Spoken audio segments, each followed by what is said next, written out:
Hola, soy Dark Flank y hoy les vengo con una lista de las 3 pandemias que aterrorizaron a la humanidad antes que el COVID-19. 1. La peste negra o peste bubónica, 1347-1351. En la Edad Media se atribuyó el contagio a las miasmas, los efluvios que desprenden los cuerpos enfermos, la materia corrompida y el agua estancada. Para protegerse de ellas los médicos usaban máscaras llenas de sustancias aromáticas, con 2 pequeños agujeros junto a la nariz. En realidad la bacteria se transmitía a través de parásitos como pulgas y piojos que vivían en ratas, roedores o humanos y también por la exposición a los fluidos corporales de un animal infectado. Provocaba tos con sangre al expectorar, falta de aliento, náuseas, vómitos, fiebre alta, dolor de cabeza y debilidad. Los ganglios linfáticos infectados se inflamaban y podían llegar a abrirse. La enfermedad tenía un periodo de incubación de entre 16 y 23 días antes de mostrar los síntomas y entre 3 y 5 días hasta que se producía la muerte. La peste se manifestaba en las ingles, axilas o cuello, con la inflamación de los ganglios. Esos nódulos linfáticos infectados se denominaban bubones, de donde viene uno de los nombres por los que fue conocida la enfermedad. Otra variante era la peste septicémica, en la que el contagio pasaba a la sangre provocando manchas oscuras en la piel, de ahí el nombre de peste negra. ¿Qué sucedió? Se cree que la epidemia empezó en Asia y llegó hasta Europa a través de las rutas comerciales. En concreto, en el barco de unos comerciantes genoveses que huían de la epidemia. Desde allí se extendió por casi toda Europa, librándose regiones frías como Islandia y Finlandia. ¿Cómo se resolvió?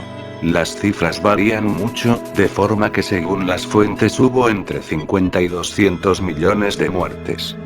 Fallecieron en Europa durante la primera oleada unos 25 millones de personas y entre 40 y 60 en África y Asia. En ciudades como París o Florencia murió la mitad de la población. En España la población pasó de 6 a 2,5 millones de habitantes, lo que supone una pérdida de entre el 60 y el 65% de la población. Fue desapareciendo paulatinamente a medida que mejoraron las condiciones. 2. Gripe española, 1918-1920. El virus se cebó especialmente entre la gente con edades entre 20 y 40 años. Pese al nombre con el que ha pasado a la historia, su origen no está claro, aunque la mayor parte de los investigadores cree que comenzó en la base militar de Fort Riley, Kansas, E.U. De allí llegó a Europa con el desplazamiento de soldados para participar en la Guerra Mundial. Debido a la contienda, los estados ejercían la censura sobre la prensa, que no hablaba de la enfermedad, pero España era un país neutral y aquí sí se publicó información sobre la pandemia, de ahí que se la denominase gripe española. Los síntomas eran fiebre alta, dolor de oídos, cansancio, diarreas y vómitos, aunque la mayor parte de los muertos se debió a infecciones bacterianas secundarias, en especial neumonía. Una de las últimas investigaciones, publicada en Proceedings of the National Academy of Sciences, estableció que una de las razones de que aquella cepa del virus de la gripe fuese tan letal se debió a que la gente entre 20 y 40 años probablemente no había estado expuesta al virus durante la infancia y no tenía inmunidad.